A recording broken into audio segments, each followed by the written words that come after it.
ಸಿದ್ದರಾಮಯ್ಯರ ನಂತರ ಅವರ ಉತ್ತರಾಧಿಕಾರಿ ಯಾರು ಅನ್ನುವಂಥ ಒಂದು ಪ್ರಶ್ನೆ ಈಗ ಮುನ್ನೆಲೆಗೆ ಬಂದಿದೆ. ಅದಕ್ಕೆ ಯತೀಂದ್ರ ಅವರು ಹೇಳಿರುವಂತಹ ಒಂದು ಹೇಳಿಕೆ, ಅವರು ಕೊಟ್ಟಿರುವಂತಹ ಒಂದು ಸ್ಟೇಟ್ಮೆಂಟ್ ಕಾರಣ ಆಗ್ತಾ ಇದೆ. ಬಹುಶಃ ಸತೀಶ್ ಜಾರಕಿಹೊಳಿ ಸಿದ್ದರಾಮಯ್ಯ ಅವರ ಉತ್ತರಾಧಿಕಾರಿನ ಕಾಂಗ್ರೆಸ್ನಲ್ಲಿ ಈಗ ಕಿಚ್ಚು ಹಚ್ಚಿದೆ ಸಿಎಂ ಪುತ್ರ ಯತೀಂದ್ರ ಅವರ ಮಾತು. ಬಹಿರಂಗ ಸಭೆಯಲ್ಲಿ ಸತೀಶ್ ಪರ ಯತೀಂದ್ರ ಮಾತಾಡಿದ್ದಾರೆ. ಸೊ ಅವರು ಕೊಟ್ಟಿರುವಂತಹ ಒಂದೇ ಒಂದು ಸ್ಟೇಟ್ಮೆಂಟ್ ಏನಿದೆಯಲ್ಲ ಇವತ್ತು, ಅದು ರಾಜಕೀಯ ವಲಯದಲ್ಲಿ ಅದರಲ್ಲೂ ಕೂಡ ಕಾಂಗ್ರೆಸ್ನಲ್ಲಿ ಸಂಚಲನಕ್ಕೆ ಕಾರಣವಾಗಿದೆ. ಹಾಗಾದ್ರೆ ಹೂ ಇಸ್ ನೆಕ್ಸ್ಟ್? ಸಿದ್ದರಾಮಯ್ಯ ಅವರ ನಂತರ ಯಾರಾಗಬಹುದು? ಹಾಗಾದ್ರೆ ಸಿಎಂ ರೇಸ್ನಲ್ಲಿ ಅಥವಾ ಸಿಎಂ ಗಾದಿ ಯಾರು ಅಲಂಕರಿಸಬಹುದು ಅಥವಾ ನಾಯಕತ್ವವನ್ನು ಯಾರು ವಹಿಸ್ಕೋಬಹುದು ಅನ್ನುವಂಥದ್ರ ಬಗ್ಗೆ ಒಂದಷ್ಟು ಚರ್ಚೆಗಳೇನು ನಡೀತಾ ಇತ್ತಲ್ಲ, ಅದಕ್ಕೆ ಸತೀಶ್ ಜಾರಕಿಹೊಳಿ ಅವರ ಹೆಸರನ್ನು ಹರಿಬಿಟ್ಟಿದ್ದಾರೆ. ಅವ್ರು ಕೊಟ್ಟಿರುವಂಥ ಒಂದು ಸ್ಟೇಟ್ಮೆಂಟ್ ಆ ರೀತಿಯಾಗಿದೆ.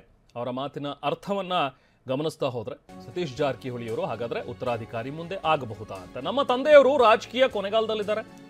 ಚಿಕ್ಕೋಡಿಯಲ್ಲಿ ಸಿಎಂ ಸಿದ್ದರಾಮಯ್ಯ ಪುತ್ರ ಯತೀಂದ್ರ ಅವರು ಕೊಟ್ಟಿರುವಂತಹ ಸ್ಟೇಟ್ಮೆಂಟ್ ಇದೆ. ರಾಜಕೀಯ ಬದುಕಿನ ಕೊನೆ ಘಟ್ಟದಲ್ಲಿದ್ದಾರೆ ಸಿಎಂ ಸಿದ್ದರಾಮಯ್ಯ ಅವರು. ಅವರ ನಂತರ ನೇತೃತ್ವ ವಹಿಸಿಕೊಳ್ಳೋ ನಾಯಕರು ಬೇಕಾಗಿದೆ ಕಾಂಗ್ರೆಸ್ಗೆ. ಅವ್ರು ಹೇಗಿರಬೇಕು ಅಂದ್ರೆ ಪ್ರಗತಿಪರ ಸಿದ್ಧಾಂತ ಇರುವ ನಾಯಕರಿರಬೇಕು. ಸತೀಶ್ ಜಾರಕಿಹೊಳಿ ಅಂತಹ ಜವಾಬ್ದಾರಿ ನಿಭಾಯಿಸ್ತಾರೆ ಅಂಥವ್ರು ಅನ್ನುವಂಥ ಒಂದು ಮಾತುಗಳನ್ನ ಯತೀಂದ್ರ ಸಿದ್ದರಾಮಯ್ಯ ಹೇಳಿದ್ದಾರೆ. ಇನ್ನೇನು ರಾಜಕೀಯ ಕೊನೆಗಾಲದಲ್ಲಿದ್ದಾರೆ, ಅವರ ರಾಜಕೀಯ ಬದುಕಿನ ಕೊನೆ ಘಟ್ಟದಲ್ಲಿದ್ದಾರೆ. ಅಂತ ಸಮಯದಲ್ಲಿ ಈ ರೀತಿ ವೈಚಾರಿಕವಾಗಿ ಪ್ರಗತಿ ಪರವಾದಂತ ಸಿದ್ಧಾಂತ ಇಟ್ಕೊಂಡಿರೋರಿಗೆ ಮಾರ್ಗದರ್ಶನ ಮಾಡೋದಕ್ಕೆ, ಅವ್ರಿಗೆ ನೇತೃತ್ವ ವಹಿಸ್ಕೊಳ್ಳೋಕೆ ಒಬ್ರು ನಾಯಕರು ಬೇಕು. ಜಾರಕಿಹೊಳಿ ಅವರು ಅಂತ ಒಂದು ಜವಾಬ್ದಾರಿಯನ್ನು ವಹಿಸ್ಕೋತಾರೆ. ಕಾಂಗ್ರೆಸ್ ಪಕ್ಷದ ಸಿದ್ಧಾಂತ ನಂಬಿಕೆ ಇಟ್ಕೊಂಡಿರುವಂತ ಎಲ್ಲ ರಾಜಕಾರಣಿಗಳಿಗೆ, ಯುವ ನಾಯಕರಿಗೆ ಅವ್ರ ಮಾದರಿಯಾಗಿ ನಮ್ಮ ಮುನ್ನಡೆಸ್ತಾರೆ ಅನ್ನೋ ಒಂದು ನಂಬಿಕೆ ನನಗಿದೆ. ಸೊ ಹಾಗಾಗಿ ಈ ರೀತಿ ಒಂದು ತತ್ವಬದ್ಧತೆ ಇರುವಂತಹ ನಾಯಕರು ಸಿಗೋದು ಬಹಳ ಕಷ್ಟ. ಅಂತ ಕೆಲಸನ ಜಾರಕಿಹೊಳಿ ಮಾಡ್ತಿದ್ದಾರೆ. ಅಂತ ಕೆಲಸವನ್ನು ಮುಂದುವರಿಸಲಿ ಅಂತ ಹೇಳಿ ನಾನು ಕೇಳ್ಕೊಳ್ತೇನೆ. ಈಗ ಇನ್ನೇನು ರಾಜಕೀಯ ಕೊನೆಗಾಲದಲ್ಲಿದ್ದಾರೆ, ಅವರ ರಾಜಕೀಯ ಬದುಕಿನ ಕೊನೆ ಘಟ್ಟದಲ್ಲಿದ್ದಾರೆ. ಅಂತ ಸಮಯದಲ್ಲಿ ಈ ರೀತಿ ವೈಚಾರಿಕವಾಗಿ ಪ್ರಗತಿ ಪರವಾದಂತ ಸಿದ್ಧಾಂತ ಇಟ್ಕೊಂಡಿರೋರಿಗೆ ಮಾರ್ಗದರ್ಶನ ಮಾಡೋದಕ್ಕೆ, ಅವ್ರಿಗೆ ನೇತೃತ್ವ ವಹಿಸ್ಕೊಳ್ಳೋಕೆ ಒಬ್ರು ನಾಯಕರು ಬೇಕು. ಜಾರಕಿಹೊಳಿ ಅವರು ಅಂತ ಒಂದು ಜವಾಬ್ದಾರಿಯನ್ನು ವಹಿಸ್ಕೋತಾರೆ. ಕಾಂಗ್ರೆಸ್ ಪಕ್ಷದ ಸಿದ್ಧಾಂತ ನಂಬಿಕೆ ಇಟ್ಕೊಂಡಿರುವಂತ ಎಲ್ಲ ರಾಜಕಾರಣಿಗಳಿಗೆ, ಯುವ ನಾಯಕರಿಗೆ ಅವ್ರ ಮಾದರಿಯಾಗಿ ನಮ್ಮ ಮುನ್ನಡೆಸ್ತಾರೆ ಅನ್ನೋ ಒಂದು ನಂಬಿಕೆ ನನಗಿದೆ. ಸೊ ಹಾಗಾಗಿ ಈ ರೀತಿ ಒಂದು ತತ್ವಬದ್ಧತೆ ಇರುವಂತಹ ನಾಯಕರು ಸಿಗೋದು ಬಹಳ ಕಷ್ಟ. ಅಂತ ಕೆಲಸನ ಜಾರಕಿಹೊಳಿ ಮಾಡ್ತಿದ್ದಾರೆ. ಅಂತ ಇದು ಯತೀಂದ್ರ ಅವರು ಕೊಟ್ಟಿರುವಂತಹ ಒಂದು ಹೇಳಿಕೆ. ಡಿಸಿಎಂ ಡಿಕೆ ಸಂಕಲ್ಪದ ಬೆನ್ನಲ್ಲೇ ಉತ್ತರಾಧಿಕಾರಿಯ ದಾಳವನ್ನು ಉರುಳಿಸಿದರ ಹಾಗಾದ್ರೆ ಯತೀಂದ್ರ?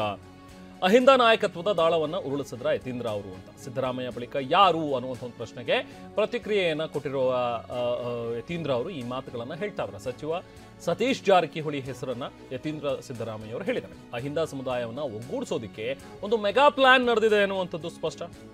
ಡಿಕೆಗೆ ಕೌಂಟರ್ ಕೊಡ್ತಾ ಇರುವಂಥದ್ದು ಕೂಡ ಇಲ್ಲಿ ಸ್ಪಷ್ಟವಾಗಿ ಕಾಣ್ತಾ ಇದೆ. ಬಹುಶಃ ಡಿಕೆ ಶಿವಕುಮಾರ್ ಅವರಿಗೆ ಕೌಂಟರ್ ಆಗಿ ಈ ಅಹಿಂದಾಸ್ತ್ರ ಪ್ರಯೋಗ ಮಾಡಿದ್ದಾರೆ ಅನ್ನುವಂಥದ್ರ ಬಗ್ಗೆನೇ ಈಗ ಚರ್ಚೆಗಳಾಗ್ತಾ ಇವೆ.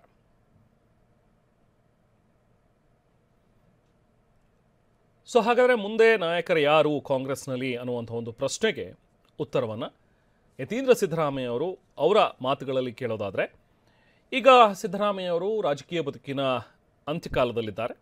ಅಂದರೆ ಅವರು ಇನ್ನೇನು ನಾಯಕತ್ವವನ್ನು ಬಿಡ್ತಾರೆ, ನಿರ್ಗಮಿಸ್ತಾರೆ, ಈ ನಾಯಕತ್ವದಿಂದ ಅವರನ್ನು ತೆರವುಗೊಳಿಸಲಾಗುತ್ತೆ ಅನ್ನುವಂಥ ಒಂದು ವಿಚಾರ. ಹಾಗಾದರೆ ಮುಂದೆ ಯಾರು ಅನ್ನುವಂಥ ಒಂದು ಪ್ರಶ್ನೆಗೆ ಅವರೇ ಉತ್ತರವನ್ನು ಕೊಟ್ಟಿದ್ದಾರೆ. ಯತೀಂದ್ರ ಸಿದ್ದರಾಮಯ್ಯ ಅವರ ಪ್ರಕಾರ ಸತೀಶ್ ಜಾರಕಿಹೊಳಿ ಅವರು ಅಂಥವರು ಮುಂದುವರಿಸ್ಕೊಂಡು ಹೋಗ್ತಾರೆ ಅನ್ನುವಂಥ ಒಂದು ಮಾತುಗಳು.